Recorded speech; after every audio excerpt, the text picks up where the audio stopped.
Male 32 here, my brother is marrying my ex. I tried to stay out of it, but my family is pressuring me to show support. She even pulled me aside at the wedding and said something that honestly broke me a little. I don't know how to keep a relationship with my family after this. I found out the same way you find out a house is burning down, by smelling smoke before seeing the fire. It was a Sunday. Late spring. One of those afternoons where the sun stretches a little too generously, spilling into every corner of the house.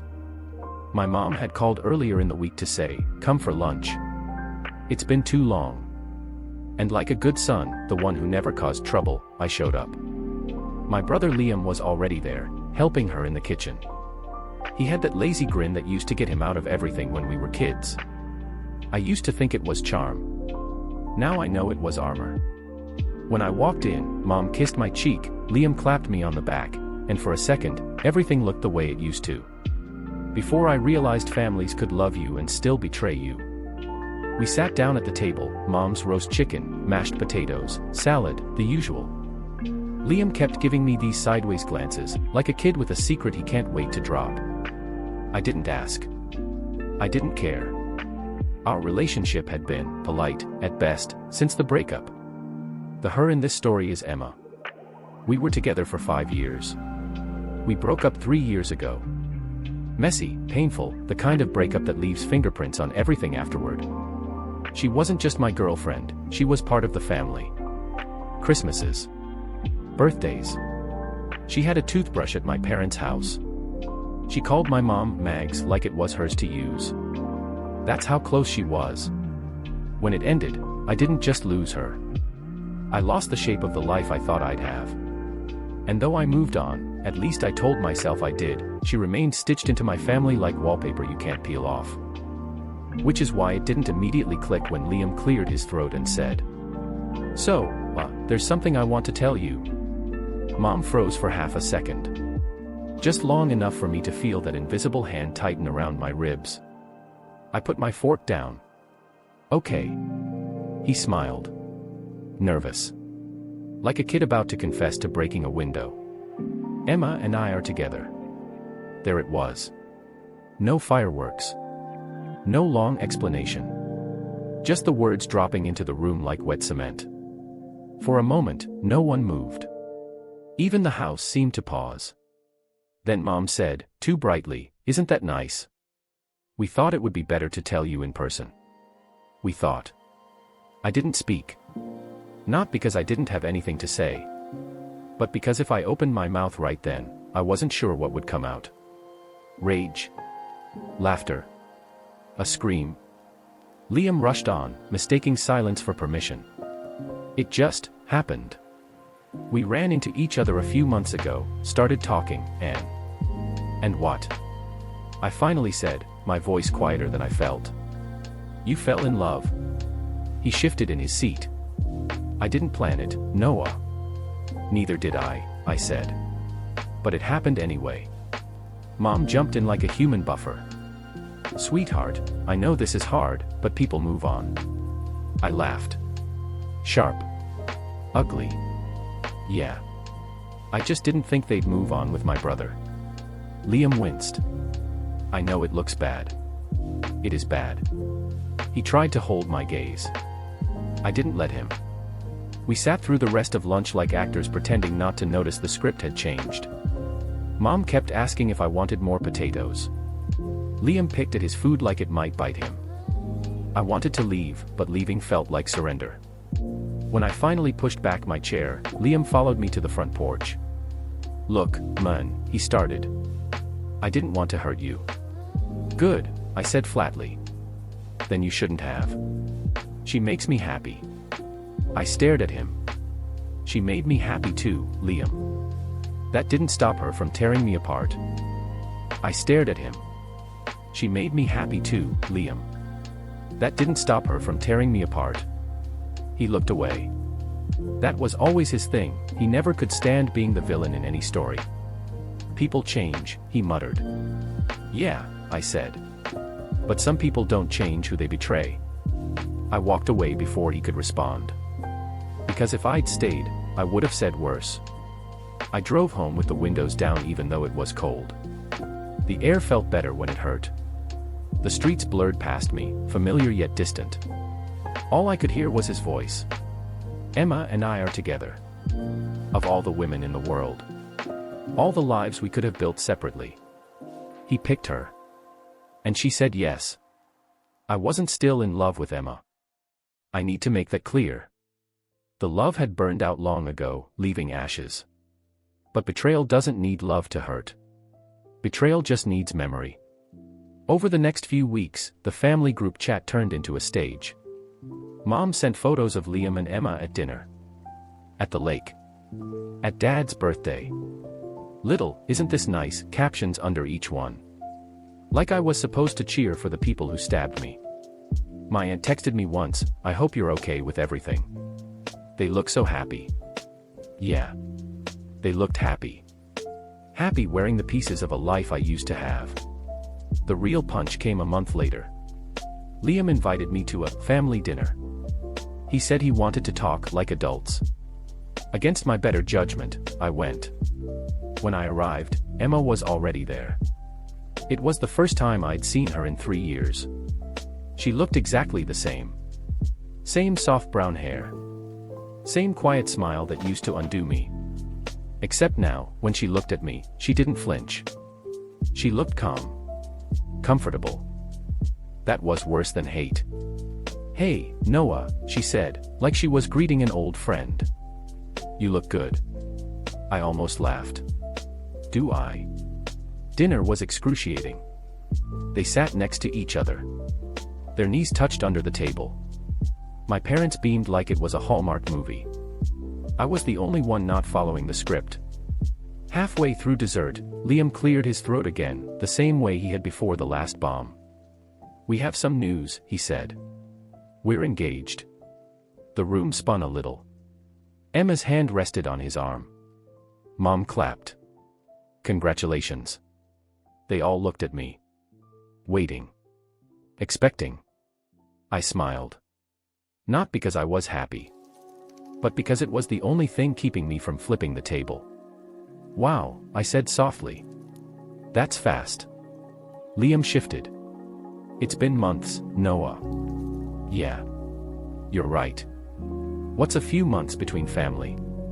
Emma lowered her gaze, but she didn't look guilty. And that was when I realized, she didn't think she'd done anything wrong. After that night, something quiet died in me. Not rage. Not grief. Something deeper. That last thin thread that tethered me to my family. To believing they'd have my back. When I told Mom I wouldn't come to the engagement party, she said, Noah, don't make this about you. I stared at the phone for a long time after that. Don't make this about you. As if I hadn't just been erased from my own history. I started spending more time alone. Work. Gym. Late night drives. Anything to avoid the soft, poisoned glow of family unity. Liam texted me occasionally. Things like, I hope you'll come around, man. She really loves me. You're still my brother. I never answered. Because what do you say to someone who betrayed you and still wants to feel like the good guy? The truth is, Emma and I were already broken before she left. We'd been slowly unraveling for a year. Little fights. Big silences. The kind of relationship that ends long before anyone says it out loud. But the way she left, it gutted me. One night, she just said, I don't love you anymore. No warning. No conversation. Just a quiet execution. I spent months learning how to breathe again. And now, years later, here she was. At my family table. Wearing the ring my brother gave her. A ring I knew used to be mine. Not the metal. The meaning. I didn't see them again until the wedding invitations came in the mail. An ivory envelope with gold lettering. Liam and Emma, September 9th. Mom called the next day. We really want you there, she said. It would mean a lot to Liam. What about me? I asked. She hesitated. You're strong. You can handle it. I almost laughed. Strong was their polite word for expendable. The weeks leading up to the wedding blurred together. I didn't RSVP. I didn't call. I didn't answer Liam's texts. But the date sat on the calendar like a bruise. People love to say time heals everything. But time doesn't heal betrayal. It just teaches you how to carry it. I didn't know if I'd go to the wedding. Part of me wanted to burn the whole thing down with a single speech.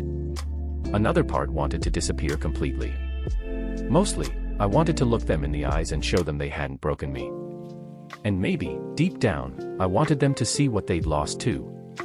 The night before the wedding, I sat on my balcony, whiskey in hand, rain smudging the city lights. I thought about the boy I used to be. The one who trusted too easily. Who believed blood meant loyalty. He died somewhere between Emma and I are together, and don't make this about you. The wedding crept closer like a storm everyone could feel but no one wanted to name. I didn't RSVP, but my family treated my silence like it was temporary. As if I just needed to get over it the way you get over a cold. Mom called me at least twice a week. Liam texted me like nothing had happened. Even Dad, who usually stayed out of emotional stuff, sent a message saying, "Your brother needs you there." Not once did anyone ask what I needed. The first real confrontation happened 2 weeks before the wedding. Mom invited me over for just dinner. I should have known it wasn't just dinner the moment I walked through the door and saw Liam's car in the driveway. The table was already set when I stepped in. Mom was stirring sauce on the stove. Liam was leaning against the counter, looking nervous. That made me more uneasy than if he'd looked smug. "Hey," he said, as if we were still brothers in the easy, uncomplicated way we used to be. I nodded once. "Liam." We sat. Mom served food. There was a weird, brittle lightness to the way she talked, like she was trying to set a cheerful soundtrack over a horror scene. Halfway through, Liam cleared his throat. "I know this is awkward." "Awkward," I repeated. "That's one word for it." He swallowed. "I really want you to be there, Noah." "You mean at your wedding to my ex?" He flinched, but kept going. "You're my brother. I want you to stand with me. Not against me." "Funny," I said, setting my fork down, because that's exactly what it feels like you did. Mom jumped in. "Noah, please. Don't do this." "No," I said, turning to her, "let's do exactly this." Her face stiffened. She hated conflict, at least when it wasn't on her terms. "You keep asking me to show up for him," I said slowly, "but none of you showed up for me when they decided to start dating. Or when they got engaged. Or when you all sent me wedding invitations like it was some family barbecue." "It's not that simple," Mom said quietly. "It is," I said. "You just don't want it to be." Liam leaned forward, desperate. "Man, I didn't plan this. I didn't wake up one day and decide to steal your girlfriend." "No," I said, "you just didn't care enough not to." Silence stretched between us. Thick. Uncomfortable. Then Liam said the one thing I didn't expect. "I love her." It shouldn't have surprised me. But it did. Not because I didn't think he could love her. But because love is supposed to mean something. And this felt like twisting the knife while saying sorry. I laughed softly, shaking my head. "Then I guess congratulations are in order." He frowned. "That's it. What do you want from me, Liam?" I snapped. "A blessing. A toast. A high five for taking what I left behind." He looked stricken, like a child who broke something he can't fix. "You're my brother," he whispered. "Yeah," I said. "And you were supposed to act like it." I didn't stay for dessert. When I left, Mom followed me to the door, her hands twisting the dish towel. She said, "He's still your brother, Noah. Families are supposed to forgive." I turned to her. "Forgiveness doesn't mean I have to sit in the front row and clap." Her face crumpled. "This family is already so fractured. Please don't be the one to break it further." I almost laughed. "Almost. You're asking the wrong person that." I walked out before she could say anything else. And for the first time since the announcement, I didn't feel crushed. I felt cold. Cold and awake. After that night, I started seeing everything with a kind of brutal clarity. The problem wasn't just Emma and Liam. It was the entire structure that held them up. The family that decided keeping the peace was more important than protecting me.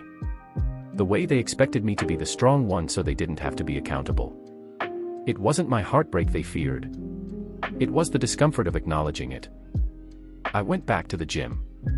Started running again at night. Cleaned the apartment until it didn't smell like old memories. I even went on a few dates, not serious ones. Just enough to remind myself I was alive. And slowly, I began to reclaim space. Not loudly. Not dramatically. Quietly. Like oxygen returning after a long suffocation. One night, I ran into Emma. I was at a small late-night coffee shop, the kind that plays bad jazz on cheap speakers. She walked in wearing a long beige coat, hair damp from the rain. It was cinematic in the most cruel way. We locked eyes across the room. She hesitated, then walked over. "Hi," she said softly. "Hi." She looked nervous, and it almost pissed me off. She had no right to be nervous. She'd already detonated the bomb. "Can I sit?" "Sure." She slid into the booth across from me. For a second, it was like stepping into an old photo, same tone, same air, but nothing fit anymore. She started with small talk. Work. How Mom was fussing over wedding details. I answered in short, polite sentences. I wasn't giving her more than she deserved.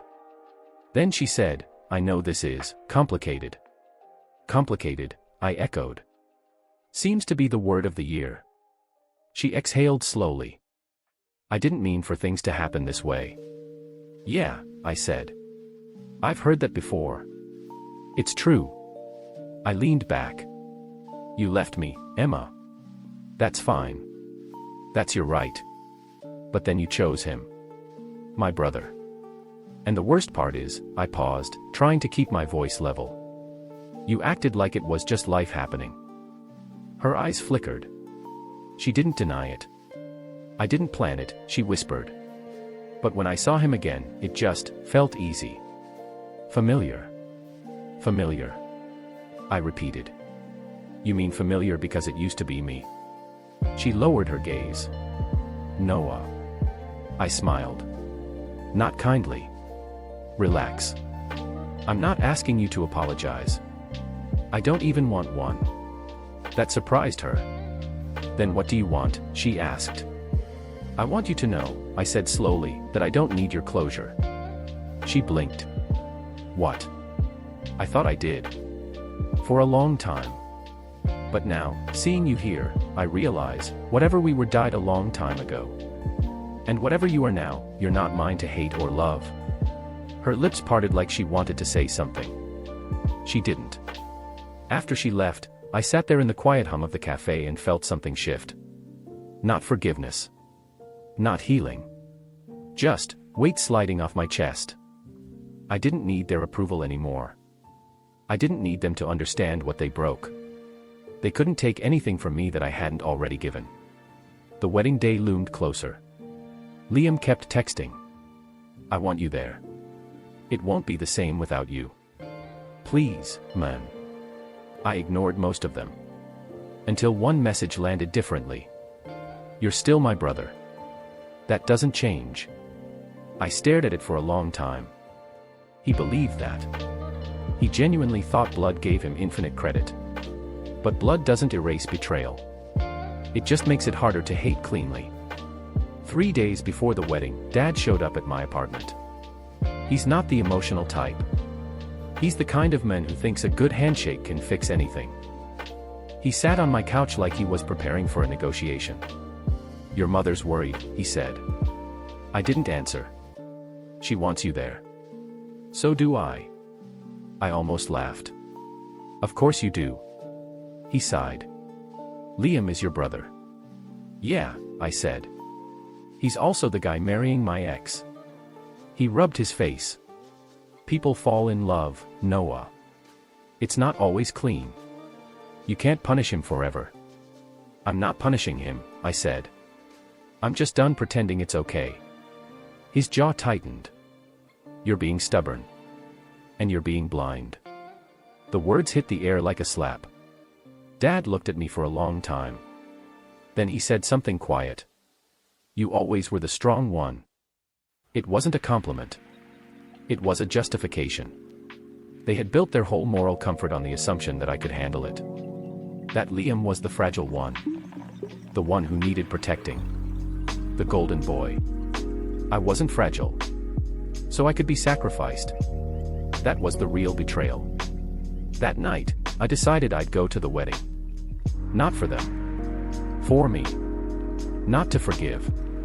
To make sure they never mistook my silence for permission again. The morning of the wedding was clear and cold. I wore a black suit, not because I was happy for them, but because grief deserves formality. The venue was some lakeside estate an hour away. Picture perfect. I parked a little distance from the main entrance, giving myself time to breathe before walking in.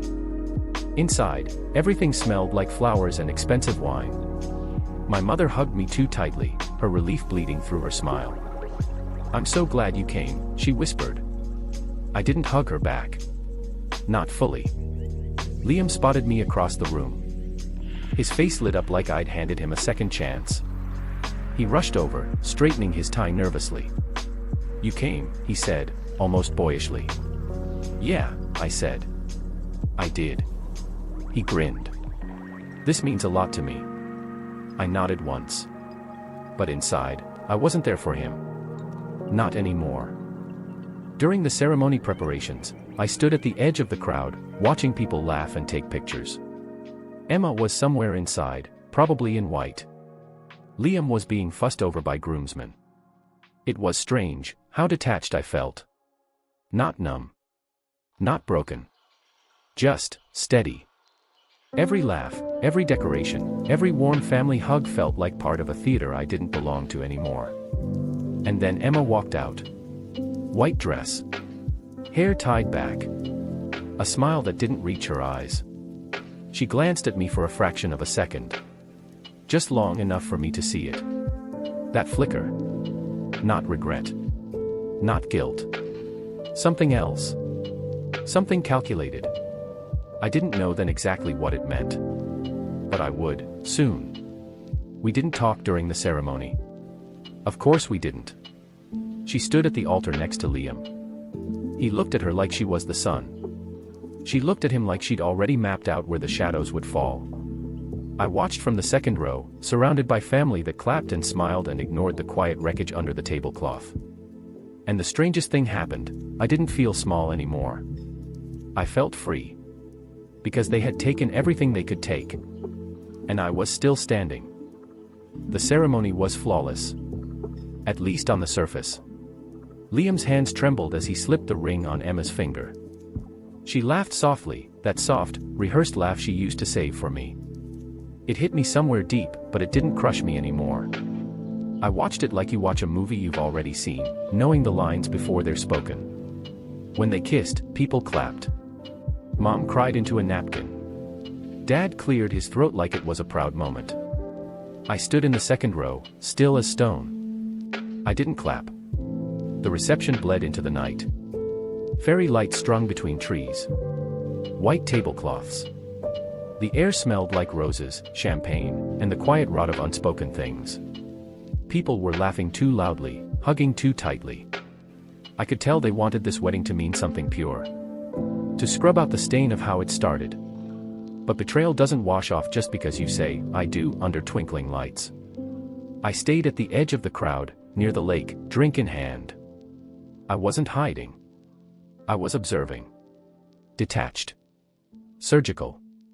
Every now and then someone from the family came over, testing the waters. "I'm so glad you came," Aunt Mara said. "It means a lot to your mom," Uncle Dan murmured. "Family is family," Cousin Clara whispered. Family. They kept saying that word like a prayer. As if it excused everything. I caught Emma looking at me more than once. Not long stares, quick, precise glances. Like she wanted to make sure I was still there. It was the same look someone gives a door they're not ready to close yet. Eventually, she approached. She waited until Liam was swallowed up by a cluster of groomsmen, laughing with a glass of whiskey in hand. She moved through the crowd like a ghost, soft smile on her face, white dress glowing under the lights. She stopped a few feet from me. "You're a hard man to find," she said. I wasn't hiding. She smiled thinly. "No. You never do." I didn't offer her a seat. She came closer anyway.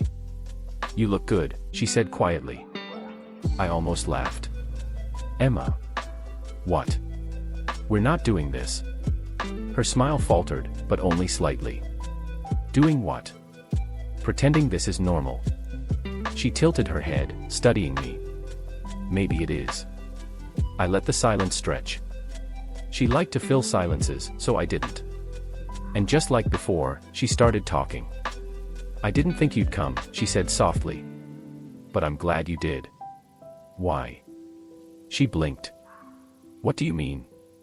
Why are you glad I came, Emma?" "So I can smile and nod and make you feel like this whole thing isn't built on something rotten." She flinched, but recovered quickly. "That's not fair." "No," I said, "what's not fair is standing at my brother's wedding to the woman who used to say she loved me." Her jaw tightened. She opened her mouth, then closed it again.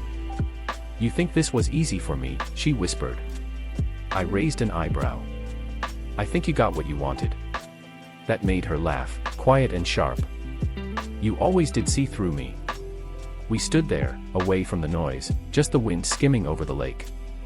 And then she said it. "I wanted you to see it." I frowned. "See what?" She looked at me with that careful, deliberate expression I used to mistake for vulnerability. It wasn't. It was calculation dressed as softness. That I won. For a second, I didn't move. Didn't breathe. She said it like she'd been waiting the whole night to drop it. Like the wedding wasn't just a wedding, it was a performance, and I was the only audience member that mattered. I tilted my head slightly. "One." She stepped closer, lowering her voice so no one else could hear. "You left me," she whispered. "You walked away like I didn't matter. Like you were too good to fight for anything messy."